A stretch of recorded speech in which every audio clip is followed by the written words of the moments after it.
நல்லா வெளிச்சமா இருக்கு. பிள்ளையார் கரெக்டா தெரியுற பின்னாடி.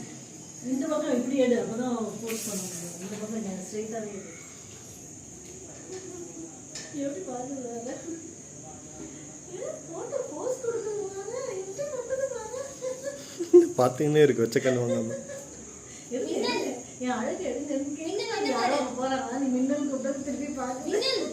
என்ன பாரு, தலை தூக்கியே பாக்குது. இப்படி வாடி நீ. ஓய் என்ன பாரு, வாடி குட்டி, வாடி செல்லும், செல்லும். இன்னும் எல்லாரும் இப்படி வச்சு அது போதுமா? அது வேணும்னேதான் போஸ்ட் காட்டுது. ஆமா ஆமா, என்ன கூட பார்த்துட்டு தான் ஒன்று பண்ணும் தெரியுமா?